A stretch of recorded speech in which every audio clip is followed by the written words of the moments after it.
Hello, hello, everybody. You are watching Passion Project, and I'm your host, Kat Margulis. And today I have one of my favorite artists and photographers, Claire Dam. And Claire is, her photography is incredible. And she explores the rawness and vulnerability of women's journeys with fertility, transformation, connection with other women, and grief. And so I'm so excited to have her talk about art, truth, and radical honesty today.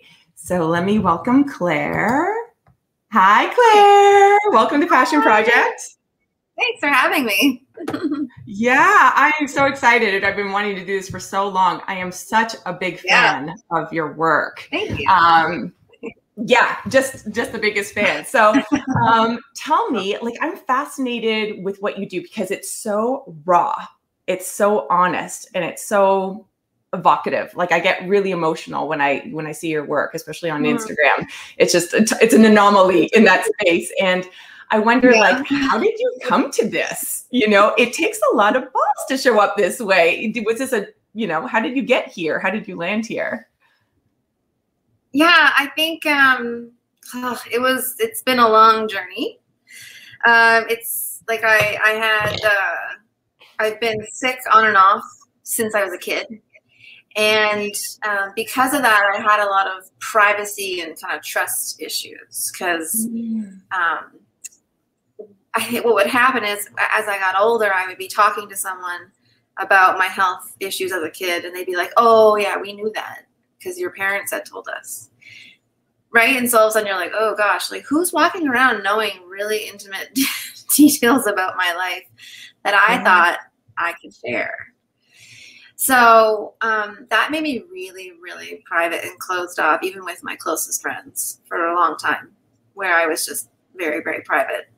And there was just a lot of trust issues there and stuff. And I wanted people to now you put it all out there. Now it's like unfiltered. I know. Now it's all out there. Well, what happened? I kind of reached a breaking point where I was just like, I need to express all this stuff, and I might go crazy if I don't. So, yeah. So you just, literally, I got to a breaking point. You just break and break and break, kind of the way life does that to you, and and then I just thought, well, screw it. I'm in charge of telling my story, so I'm going to tell it. Yeah, that's awesome. So did your photography that you do a lot of like portraiture, right? Where it's very revealing of your subjects. Like, did you do that first with yourself before people started coming to you for that? Or did you, I'm curious, like. No. No, it's the opposite. So it started, it started with just working with people who I was friends with and I'd shot with before. And I'd be like, hey, so I have an idea. Do you want to take all your clothes off? and some people, like the people I asked were like, sure, yeah, let's do it. And so we did, and it was great. And it wasn't until I had more health issues in the past couple of years that I started showing more of my skin. I didn't really have a reason to. I preferred using someone else. Like if I'm working with someone else, like a model, they're often reflecting something that I'm, thinking about anyway. Yeah. So they represent me in a sense. But so between like being kind of isolated and also wanting this to be a private experience, I only had my own body to photograph. Yeah. And I wanted to document. I wanted there to be witnesses to it. Have you ever seen the movie Mad Max, the most recent one? No, not the most recent one. It's really good. It's with Charlize Theron, and there's these like minions of the bad guy, and they're all kamikazes, right? And so right before they go and they kamikaze themselves, they'll look at all their other minions and they'll be like, witness me. And then they'll kamikaze themselves and whatever. And that just like stuck with me so hard as I'm traveling through hard things of being like something in me screaming like, witness me. And that kind of gave me the courage to show more and more skin. And isn't it interesting? Like, I feel like when you say witness me, I mean, I don't know what your response is from the people that are like witnessing your art, but you reflect them back to them. So witness me is witness you. And that was not, I did not mean to do that. Like when I first was kind of announcing to everybody, like, screw this, I'm going to be totally vulnerable and honest because you only live once, and I can't not do this I can't pretend anymore. I was just doing it for me, and I happened to have a platform where I could do that. But yeah, you're right. All of a sudden, people are contacting me about how this has affected them. And also, I was getting, people were telling me all kinds of their secrets and stuff, which was, it was bizarre. Like, not in like a needy way or like a, now we have to be best friends kind of way. It was just like, it was almost like a, I don't want to call myself a priest, but it was like a confessional. Like, people would just message me and just confess this stuff and kind of be on their way. Yeah, it's like you created a space to show up that way. Yeah. Yeah, it was pretty neat. So what was the response from people when you started posting, like, and just revealing yourself so authentically and vulnerably and courageously? Yeah, it was a mix. I mean, I think like a lot of people were really supportive, which is great. Like, because I was going through so much, like not just physically, there was a lot going on in my life and people dying and things. There was just a lot going on that people had a lot of compassion. Just they were, I'm sure it made them uncomfortable to see someone processing grief so out there. But the feedback was mostly good. And like, if you're going to look at it from a numbers point of view, some of my like most liked and most shared and saved images are the ones of me, which as a photographer of other people, you kind of, it's kind of not what I was aiming for, but but it's nice. And also, I mean, to a certain extent, I imagine you can get away, you can do, there's like a level of like, discretion and respect when you have a subject of how far you can go, where with yourself, you've really been able to explore how far will you go. And then people want to be on that journey with you. A lot of them do. Some of them don't. I'm sure we've all had that app on our phone that tells us when we've lost followers and gained followers. Have you ever had that? No. Don't do it. Don't do it. It's terrible. So it it tracks and stuff, and it's basically like a bitterness meter, so you can keep track of who doesn't follow you and then you find out, you're like, oh, they don't follow me. Anyway, so very briefly, when I started this, I had that, and I was tracking it a little. And anytime I post nudes, they're not fully nude, as you know, but anytime I posted images that were very vulnerable and lots of skin of a model, the numbers, I might lose one or two. It wasn't a big deal. But then I'd gain a few. Yeah. And then when I was posting pictures of me, I was losing tons. And I was losing friends and like acquaintances, like people who knew me, wasn't strangers. Yeah. So I deleted the app because I didn't want to be running into these people. Like, I knew one person I knew I could run into, and I'm like, this is going to be weird. So I just got rid of it. But yeah, that was really disappointing, and it happens every time. Yeah. If I post something about me, people who know me, a few of them will leave. So, and are you mostly going to Instagram, or it goes to Facebook, or is it like the platform, or it's the people that can't? It's just too much for them. I think it's the people. It's too much for them. Yeah, it's possible because they know me too. Whereas when I've had very vulnerable images of models, they don't care as much. But me, and they know me. It's just too much. And God bless them. They're not there yet. Yes, to like embrace grief. Something that we all have to go through, but. Yeah, it's sad. It's still sad. It makes me sad. I try not to watch the numbers. Yeah, and I mean, to a certain extent, it just, yeah, it shows where they're at. Like, you know, that they're not ready for that. And it's not about you, it's really about them and what they're comfortable exploring within themselves. Absolutely. That they're not ready for their, right, and they're not ready for it, and they disagree with it on moral grounds and stuff, and that's fine. I think that whatever. Like, my husband and I are like, we're Christians and stuff, and I always check in with him. I'm like, hey, this is what I want to post. If there's any red flags, let me know, and we'll talk about it. And you know, 99% of the time, he's like, nope. And if he does have a red flag, we'll talk about it. And usually it's fine. But like, I want to honor him because he's my husband, and people know he's my husband, and he works, you know, I just want to honor what his comfort level. And it's never been an issue. So as far as I'm concerned, as long as Ken is comfortable, then I'm comfortable. What do you so, and everyone else. What are you working toward? Like, go ahead. Yeah, what are you working toward? Like, where do you see this exploration going?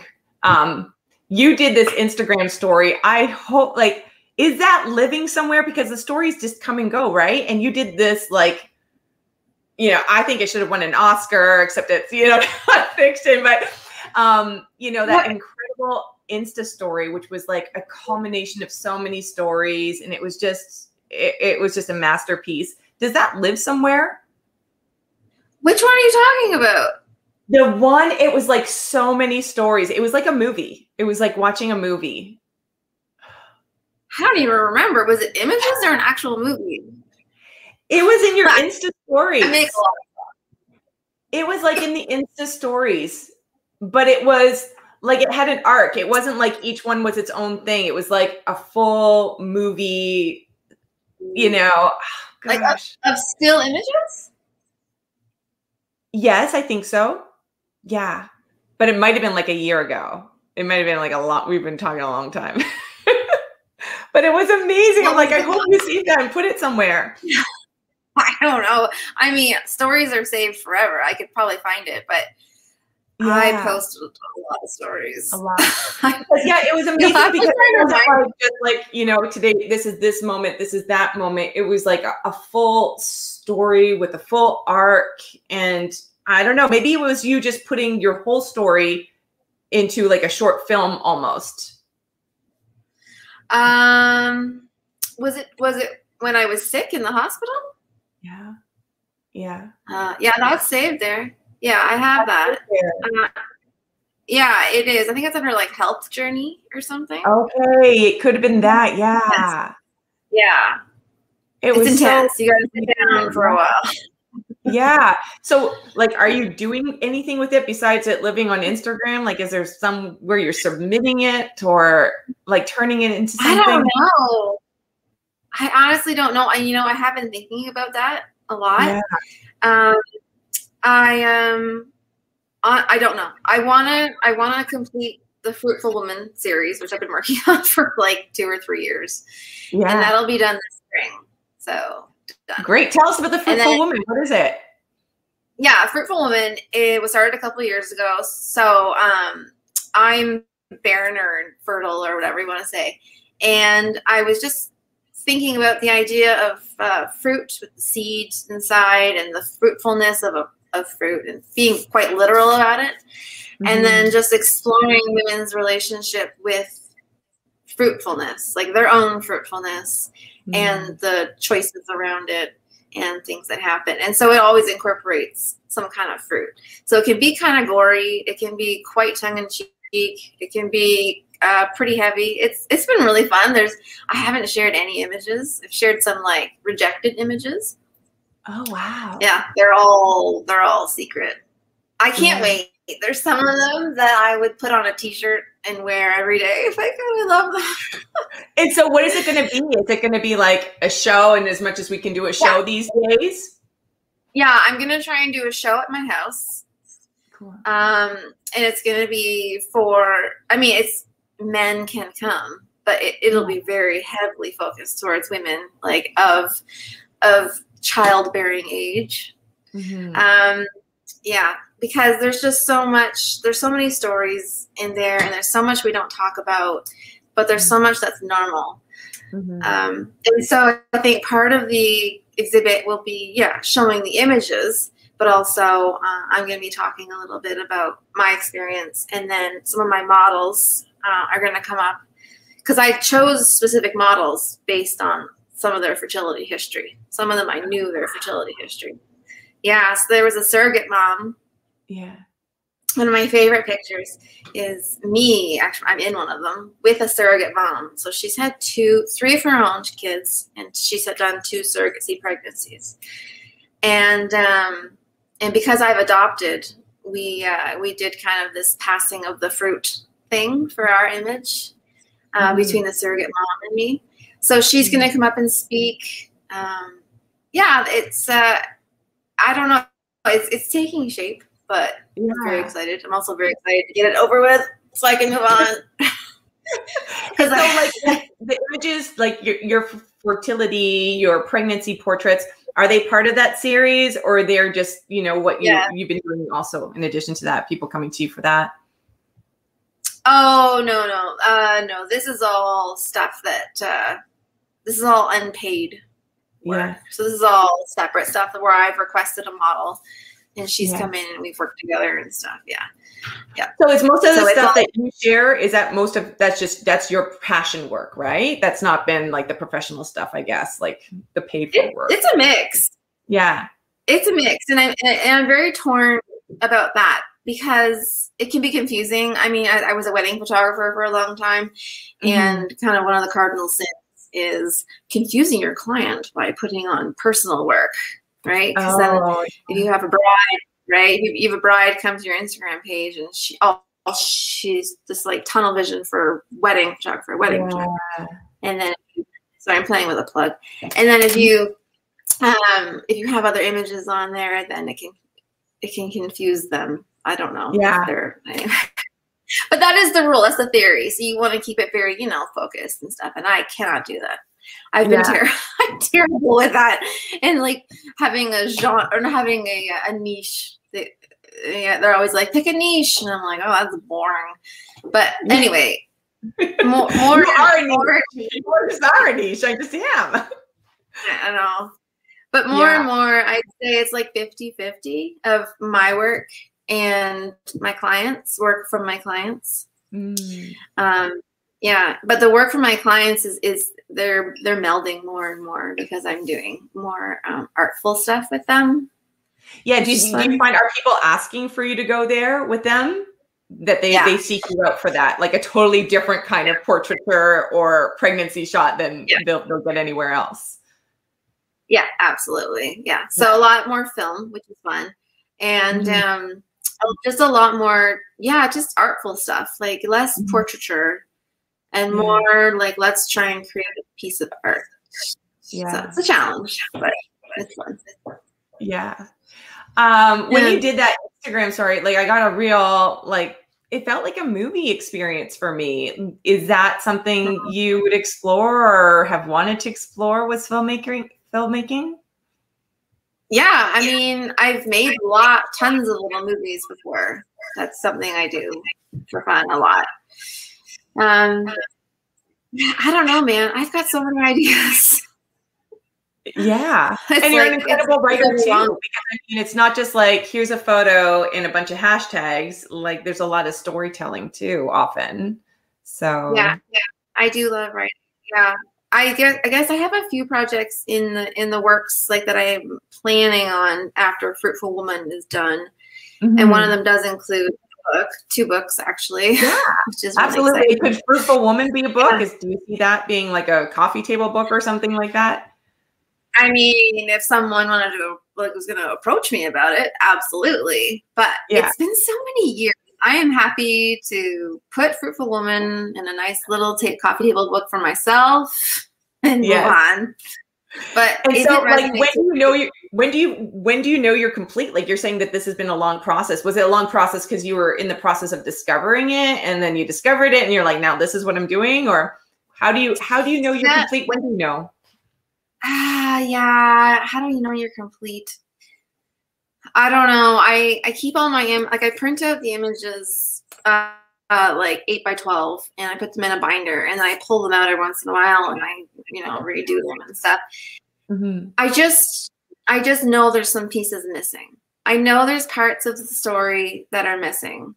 Yeah. I know that there's an older demographic that I need to work with, and it's really difficult to find older women like 60 plus, 60, 70, 80 who will work with me.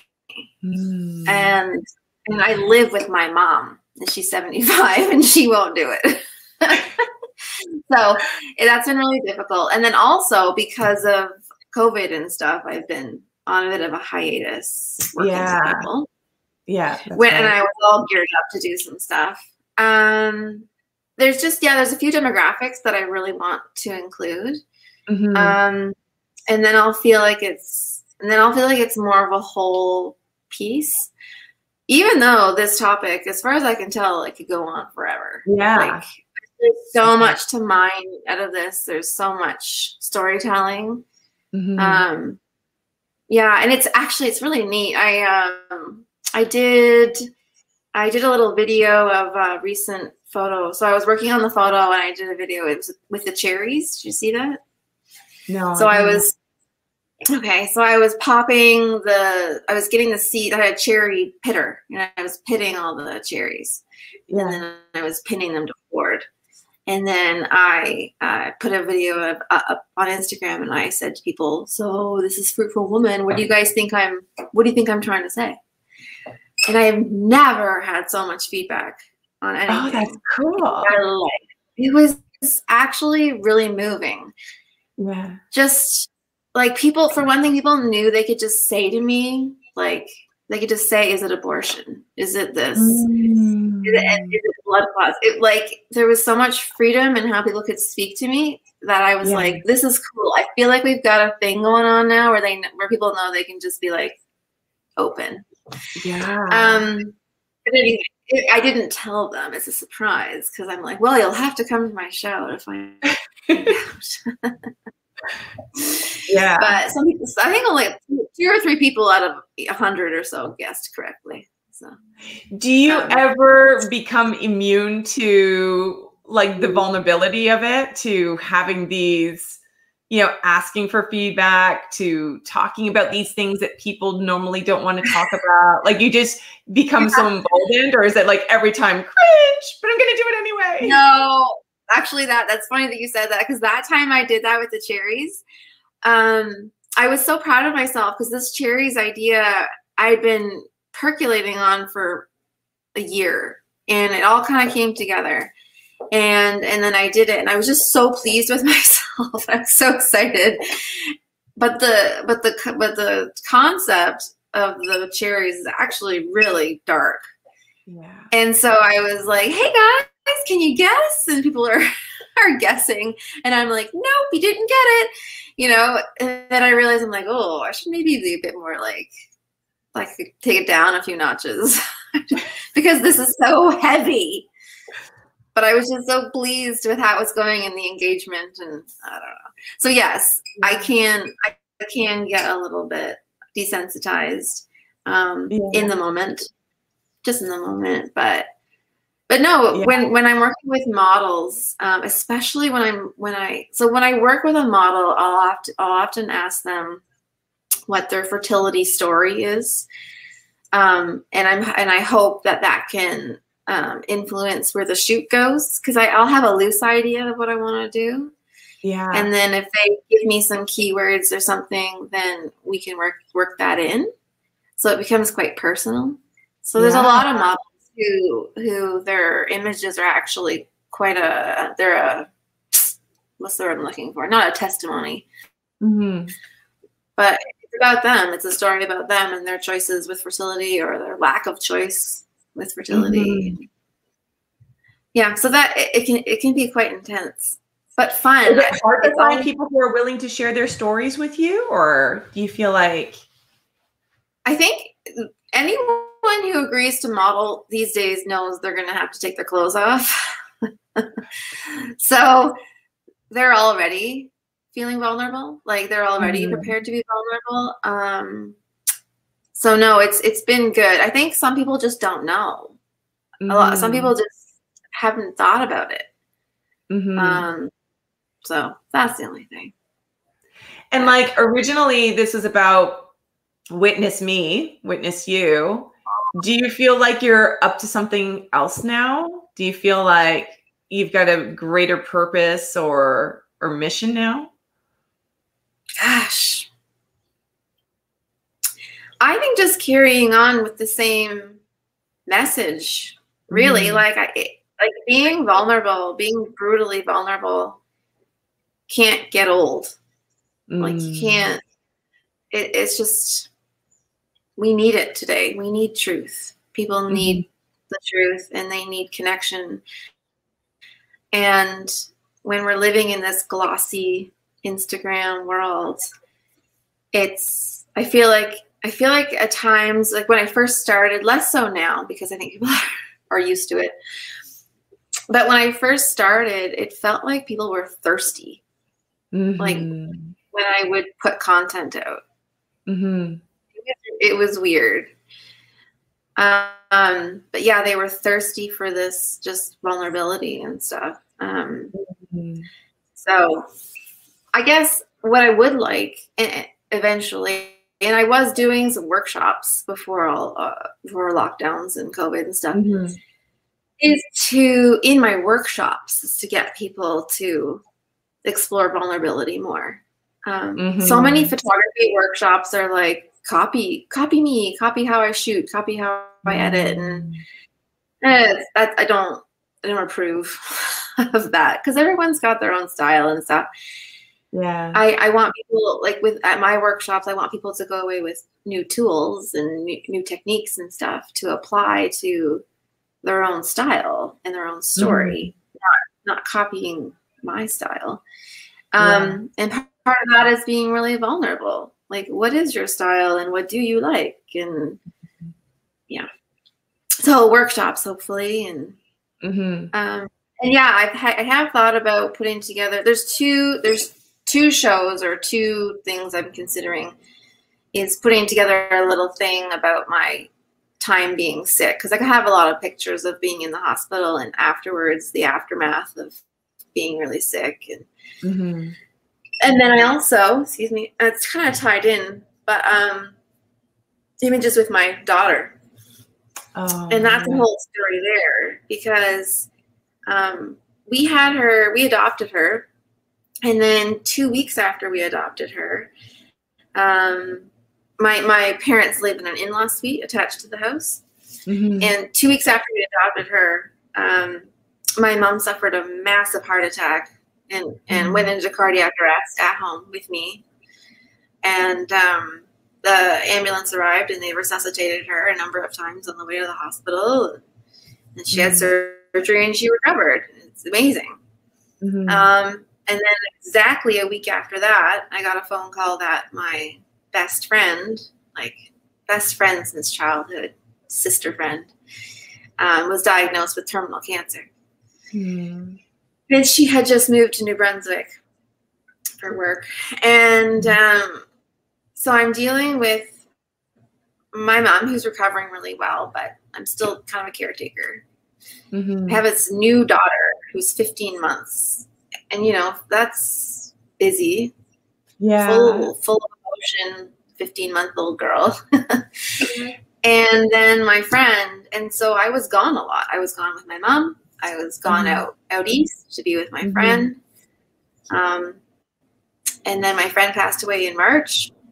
And then shortly after that, I was rushed into the hospital to have surgery because they thought I had ovarian cancer, where I stayed at the hospital for 3 months.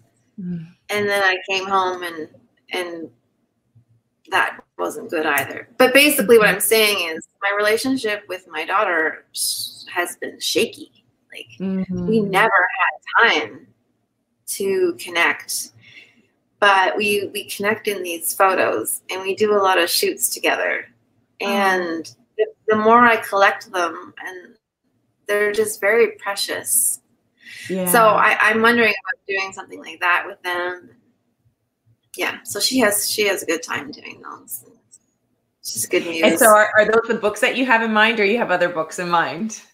Oh no, I've got other books in mind. Nice. Yes.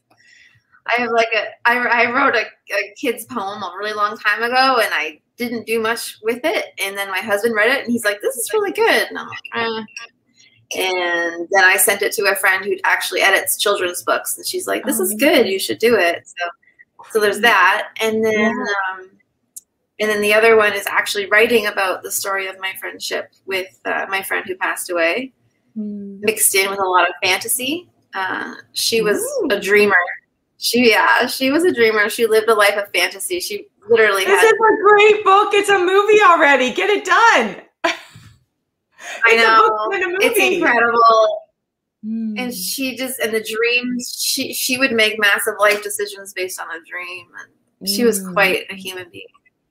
Oh, wow. So absolutely. Incredible. Yeah. I feel like I need to process that by writing. So, yeah, there's so much to do. I'm sure you feel the same way. I do, but yeah, I'm such a fan of you. So just keep putting it out, because I just can't wait to hear more and see more about these projects and everything else. You're incredible. So talented. So where can everybody find you? Where can they find your work? Well, I'm taking a break from Instagram right now because that is sucking out my soul. Is that bad to say? But it is. It's just, oh my gosh. People who are on there all the time. Detoxing. I'm detoxing for sure. And it's really, really good. Yeah. Detoxing, I'm recentering, I'm kind of figuring out what my goals are and stuff. But you can still see tons of old content on Instagram. And that's at Claire Dam Photography, I think. What's the Claire.dam. It's just Claire.dam. Okay. Yeah. And I wouldn't go to my Facebook and I wouldn't go to my website because they're not updated very often. Just go to Instagram. That's the best place to find me. Yes. Awesome. Well, thank you so much, Claire, for chatting with us today. I encourage everybody to go check out her work. She's incredible. And I can't wait to follow up with you and follow up with everything that you're up to. Thank you so much for being on the show today.